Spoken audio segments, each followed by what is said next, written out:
کشتی ضعیفہ نشکست را تو پشتی بحق خواجہ عثمان ہارون مدد کن یا معین الدین چشتی قادریم نہ رہی یا غوثی اعظم می زنم قادریم نہ رہی یا غوثی اعظم می زنم دمد شیخ احمد رضا خواہ قطب عالم می زنم. حضرات بڑی دیر سے آپ حضرات ایک ولی کامل حضرت جلال الدین ملتانی علیہ رحمت الزوان کی بارگاہ میں حاضری کا شرف حاصل کر رہے ہیں. یہ آپ حضرات کی محبت بالخصوص جناب ماسٹر عبدالرزاق صاحب اور دیگر علماء کرام کی محبت مولانا عبدالقادر صاحب تشریف فرما ہے. کئی مہینوں سے رابطہ جاری و ساری ہے. انشاءاللہ کچھ دیر آپ حضرات کے سامنے دور حاضر کے اعتبار سے میں بولنے کی جسارت حاصل کروں گا. اگر آپ حضرات محبتوں کے ساتھ سماعت کریں گے پھر جا کے بولنے والے کچھ دیر تک بول سکتے ہیں. اگر چیمی گویا ہوگی پھر باتیں ذہن سے نکل سکتی ہیں. اسٹیج پہ دیکھ رہے ہیں ایک سے ایک علماء کرام تشریف فرما ہے. میں سب کا شکر گزار ہوں. بالخصوص محب گرامی ہمارے بزرگ حضرت حافظ عبدالوحید صاحب بس آپ دعاؤں سے نوازیں اور اسٹیج پہ تشریف فرما حضرت علامہ مولانا ممتاز عالم صاحب، حافظ سراج عالم صاحب اور حضرت حافظ قاری شاکر رضا صاحب اور دیگر سب کے اسماء سے تو نام سے میں واقف نہیں ہوں. بس اتنا کہوں گا کہ کس کس کا نام لوں کس کس کو چھوڑ دوں، جو ذرہ جس جگہ ہے وہی آفتاب ہے. سب الحمدللہ عدلا کی سرزمین پہ علم کو روشن کر رہے ہیں، مسلک اعلیٰ حضرت کا پرچار کر رہے ہیں، مسلک خواجہ غریب نواز کی تعلیمات پہ عمل کر رہے ہیں. سرکار غوث اعظم رضی اللہ تعالی عنہ کے تعلیمات کو آگے بڑھا رہے ہیں اور بالخصوص صاحب مزار سرکار جلال الدین تبریزی کی بارگاہ میں خراج تحسین پیش کے اور یہاں سے فیض لے کر کے پورے اضلاع ہی نہیں بلکہ پورے مدینہ پور ڈسٹرکٹ میں پھیلا رہے ہیں. تو حضرات آئیے کچھ سننے اور سنانے سے قبل بہتر اور مناسب سمجھتا ہوں کہ اس رسول محتشم کی بارگاہ میں ہم اور آپ درود شریف پڑھیں گے. اس ذات گرامی کی طرح جس ذات گرامی کو پوری دنیائے سنیت مجدد میت ماضیہ معجد ملت طاہرہ امام احمد رضا کے نام سے جانتے اور پہچانتے ہیں. جب انہوں نے نبی آخر الزماں کے سر مبارک کو دیکھا تو ادب و احترام کے ساتھ اپنے قلم کو جھکایا اور کہا لکھ جس کے آگے سر سرورا خم رہے اس سر تاج رفعت پہ لاکھوں سلام. آئیے اسی رسول محتشم کی بارگاہ میں ہم اور آپ درود و سلام پڑھیں گے جن کا پیشانی مبارک فورہیڈ مبارک جس کے ماتھے شفاعت کا صحرا رہا اس جبین سعادت پہ لاکھوں سلام. اس رسول محتشم کی بارگاہ میں ہم اور آپ بیٹھے بیٹھے درود و سلام پڑھیں گے جن کا لب مبارک پتلی پتلی گلے قدس کی پتیاں پتلی پتلی گلے قدس کی پتیاں ان لبوں کی نزاکت پہ لاکھوں سلام. اس رسول محتشم کی بارگاہ میں ابھی اسی وقت ہم اور آپ درود شریف پڑھیں گے جن کا پیٹ مبارک کل جہاں ملک اور جو کی روٹی غذا۔ میرے پیارے آقا سید عالم صلی اللہ تعالی علیہ وسلم کو اللہ تبارک و تعالی نے پوری دنیا کا مالک و مختار بنا دیا، لیکن اس کے باوجود میرے پیارے آقا سید عالم صلی اللہ تعالی علیہ وسلم اتنے بڑے سخی تھے کہ گھر میں کئی دنوں تک کئی مہینے تک چولہا نہیں جلتا، اور کھاتے کیا تھے؟ جو کی روٹی اور غذا۔ اگر میرے پیارے آقا اشارہ کر دیتے نا یہ سمندر کو، تالاب کو، تو وہ جوش بن کے آ جاتا۔ لیکن میرے پیارے آقا کی سخاوت کو دیکھیں، اور کھانے میں کیا کھا رہے ہیں، یہ عبرت ہے ہم لوگوں کے لیے، یہ بالخصوص غریبوں کے لیے۔ کل جہاں ملک اور جو کی روٹی غذا، اس شکم کی قناعت پہ لاکھوں سلام۔ آئیے اس رسول محتشم کی بارگاہ میں ابھی اسی وقت ہم اور آپ درود شریف پڑھیں گے کہ جن کا مزار اقدس حاجیوں آؤ شہنشاہ کا روضہ دیکھو، کہتے سبحان اللہ۔ حاجیوں آؤ شہنشاہ کا روضہ دیکھو، اے حاجیوں، اے مکہ والو، اے برطانیہ والو، اے چین والو، اے جاپان والو، اے انگلینڈ والو، اے ہندوستان والو، اے عدلہ والو، خانہ کعبہ دیکھا؟ کہا ہاں۔ آب زمزم پیا؟ کہا ہاں۔ ارے رمی جمار کیا؟ کہا ہاں۔ ارے شیطانوں کو کنکر مارا؟ کہا ہاں۔ ارے میدان عرفات میں ٹھہر گیا؟ کہا ہاں۔ ارے میں کہنا چاہوں گا اے حاجیوں، ارے سب کچھ تو کر لیا، طواف بھی کر لیا؟ کہا ہاں۔ حجر اسود کا کیس لیا؟ کہا ہاں۔ ارے کعبے کا کعبہ دیکھا؟ کہا نہیں۔ تو اعلیٰ حضرت پکار اٹھتے ہیں، حاجیوں آؤ شہنشاہ کا روضہ دیکھو۔ ارے کعبہ تو دیکھ چکے، کعبے کا کعبہ دیکھو۔ کعبہ تو دیکھ چکے، کعبے کا کعبہ دیکھو۔ تو اس رسول محتشم کی بارگاہ میں ہم اور آپ بغیر کسی تاخیر کے جھوم کے پڑھیں درود پاک، اللہم صلی علی سیدنا شفیعنا و حبیبنا مولانا محمد مادل الجود والکرم وعلی آلہ و صحبہ بارک وسلم۔ صلاة و سلام علیکہ یا رسول اللہ یا حبیب اللہ صلی اللہ تعالی علیہ وسلم۔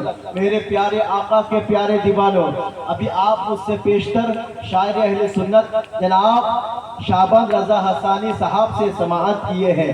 اب اس کے بعد جو دور چلے گا نا بالخصوص تقریر ہی کا دور چلے گا۔ ایک سے ایک علماء کرام آپ کے اطلاع کے سرزمین پہ موجود ہے۔ جناب استاذ الشعراء حضرت حافظ و قاری مولانا مبارک حسین صاحب الصبی وہ بھی تشریف فرما ہے، اور کچھ ہی دیر کے بعد حضرت علامہ مفتی تبریز عالم صاحب وہ بھی تشریف فرما ہے، حضرت علامہ امتیاز برکاتی صاحب۔ آپ حضرات کو اسی انداز سے بیٹھنا ہے، بس کچھ دیر کے لیے آپ حضرات کے سامنے حاضر ہوا ہوں، ذرا ذہن دینا چاہتا ہوں میرے پیارے آقا کے پیارے دیوانوں۔ اللہ رب العزت قرآن مقدس میں ارشاد فرماتا ہے، ان اللہ اشترى من المؤمنین، کہ بے شک اللہ نے خریدا مومنوں سے، کہتے سبحان اللہ۔ وہ کون مومن؟ والذین آمنوا اشد حبا للہ، وہ مومن جو اللہ کے لیے محبت کرے، اللہ کے لیے حب کرے، اللہ کے لیے محبت کرے۔ اے میرے پیارے آقا کے پیارے دیوانوں، اللہ تبارک و تعالیٰ کے لیے محبت، اور کتابوں میں بات آئی ہے، اللہ فرماتا ہے مومن تو وہ ہے جو اللہ کے لیے محبت کرے، اللہ کے لیے دشمنی کرے۔ میرے پیارے آقا کے پیارے دیوانوں، ہم اللہ تبارک و تعالیٰ کے لیے محبت کرتے ہیں، اللہ تبارک و تعالیٰ کے نماز سے محبت کرتے ہیں، روزہ سے محبت کرتے ہیں، حج سے زکوٰۃ کرتے ہیں، محبت کرتے ہیں۔ اے پروردگار عالم تیرے زکوٰۃ سے محبت کرتے ہیں، تیرے روزہ سے محبت کرتے ہیں۔ پروردگار عالم ہم ان چیزوں سے محبت کرتے ہیں، لیکن ان چیزوں کے لیے اے میرے پیارے آقا کے پیارے دیوانوں، مگر اے اللہ تبارک و تعالی ہم تجھے دیکھ نہیں سکتے، ہم تجھے چھو نہیں سکتے، ہم تجھے پکڑ نہیں سکتے، ہم تجھے محسوس نہیں کر سکتے۔ کیسے محبت کریں، کیسے محبت کریں؟ تو سنے اللہ تبارک و تعالی اپنا نائب جناب محمد رسول اللہ صلی اللہ تعالی علیہ وسلم کو دے دیا ہے، دنیا میں جلوگر کر دیا ہے، انہیں دیکھا بھی جا سکتا ہے، انہیں چھوا بھی جا سکتا ہے، انہیں پکڑا بھی جا سکتا ہے، انہیں محسوس کیا بھی جا سکتا ہے۔ اے میرے پیارے آقا کے پیارے دیوانوں، اللہ تبارک و تعالی اپنے پیارے حبیب صلی اللہ تعالی علیہ وسلم کو دے دیا ہے۔ اے میرے پیارے آقا کے پیارے دیوانوں، اور اللہ تبارک و تعالی یہ بھی فرما دیا، اے لوگوں ان سے محبت کرو، ان سے محبت کرو گے تو مجھ سے محبت ہو جائے گا۔ اللہ فرماتا ہے قل ان کنتم تحبون اللہ فاتبعونی یحببکم اللہ۔ Say, oh my dear prophet Muhammad, peace be upon him, if you do love Allah, follow me, Allah will love you and forgive you your sins۔ اے میرے پیارے آقا کے پیارے دیوانوں، تو پتہ کیا چلا؟ رسول اللہ سے محبت کرو گے تو اللہ تبارک و تعالی خوش ہو جائے گا۔ ارے یہی عقیدہ ہمارا امام بریلی کا احمد رضا یوں دے دیا ہے، بخدا خدا کا یہی ہے در، نہیں اور کوئی مفر مگر، بخدا خدا کا یہی ہے در، نہیں اور کوئی مفر مگر۔ ارے جو وہاں سے ہو یہی آگے ہو، جو یہاں نہیں تو وہاں۔ سبحان اللہ، نعرہ تکبیر، نعرہ رسالت، مسلک اعلی حضرت عرف سید شاہ جلال الدین ملتانی، نعرہ تکبیر۔ واہ واہ ماشاءاللہ۔ جو وہاں سے ہو یہی آگے ہو، یا تو یہاں نہیں تو وہاں نہیں۔ پتہ کیا چلا؟ جو میرے مصطفیٰ کا نہیں وہ خدا کا نہیں۔ کہہ دے سبحان اللہ۔ ہمارے علماء کرام کی توجہ چاہوں گا، اگر آپ حضرات دعاؤں سے نوازیں۔ اے میرے پیارے آقا کے پیارے دیوانوں، ہر بات دلائل کی روشنی پہ ہوگی، ایسا نہیں کہ لفظ مار کے چلا جاؤں گا۔ میرے پیارے آقا کے پیارے دیوانوں، اگر اللہ تبارک و تعالی سے محبت کرنا چاہتے ہیں، سچی اور پکی محبت، تو پیارے آقا سے محبت کر لو۔ پیارے آقا سے محبت کرو گے تو اللہ تبارک و تعالی خوش ہوگا، اللہ راضی ہوگا۔ ارے کیوں؟ اس لیے کہ ارے اللہ تبارک و تعالی نے پیارے آقا کو بنایا ہے، سبحان اللہ، پیارے آقا کو پیدا فرمایا ہے، تو پیارے آقا سے محبت کرو گے تو اللہ تبارک و تعالی خوش ہو جائے گا۔ ان اللہ اشتری من المؤمنین، اللہ نے مومنوں سے خریدا جان مال، بدلے میں جنت عطا فرمایا، سبحان اللہ۔ اے میرے پیارے آقا کے پیارے دیوانوں، ذرا توجہ چاہوں گا آپ سے، ذرا میں تھوڑی دیر کے لیے توجہ چاہتا ہوں، ذرا دنیاوی ذہن کی طرف ذرا توجہ چاہوں گا۔ کتاب البیوع میں یہ باتیں موجود ہے کہ خرید و فروخت کے لیے، کرائے بکرائی کے لیے 4 چیز کا ہونا ضروری ہے۔ کتنی چیز کا؟ 4 چیز کا، ہے نا؟ خرید و فروخت کے لیے، بائے اور سیل کے لیے 4 چیز کا ہونا ضروری ہے: خریدنے والا، بیچنے والا، سامان اور قیمت۔ توجہ چاہوں گا، خریدار، بیچوار، سامان اور قیمت۔ اللہ تبارک و تعالی فرماتا ہے اللہ نے خریدا۔ کس نے خریدا؟ اللہ نے خریدا۔ سامان کیا ہے؟ مال و دولت ہے، اللہ نے خریدا۔ اے میرے پیارے آقا کے پیارے دیوانوں، اور بدلے میں کیا ہے؟ جنت ہے۔ بدلے میں کیا ہے؟ قیمت کیا ہے؟ جنت ہے۔ لیکن بیچا کس نے؟ توجہ چاہوں گا، علماء کرام کی توجہ چاہوں گا، بیچا کس نے؟ آؤ اعلیٰ حضرت کی بارگاہ میں چلتے ہیں۔ آؤ، اعلیٰ حضرت نے کتابیں مطالعہ کرنا شروع کیا، قرآن کریم کا ترجمہ کرنا شروع کیا، ترجمہ کی طرف غور کرنا شروع کیا۔ پہلا پارہ پڑھا، دوسرا پارہ پڑھا، تیسرا پارہ پڑھا، چوتھا پارہ پڑھا، پانچواں پارہ پڑھا، چھٹا پارہ پڑھا، 7واں، 8واں، 9واں، 10واں، 11واں، 12واں، 13واں، جب 15 پارہ تک پہنچا، 15ویں پارہ تک، سبحان الذی اسرا بعبدہ لیلا من المسجد الحرام الى المسجد الاقصی، تو بات سمجھ میں آ گئی۔ پتہ کیا چلا؟ معلوم یہ ہوا اللہ تبارک و تعالیٰ کے سب سے زیادہ اگر کوئی قریب ہوا ہے تو وہ میرے مصطفیٰ جان رحمت کی ذات ہے، پیارے مصطفیٰ کی ذات ہے، تاجدار مدینہ کی ذات ہے۔ ارے وہی اللہ تبارک و تعالیٰ کے سب سے زیادہ قریب ہوئے معراج میں، کہ آپ کو معلوم نہیں ہے، لامکہ سے بھی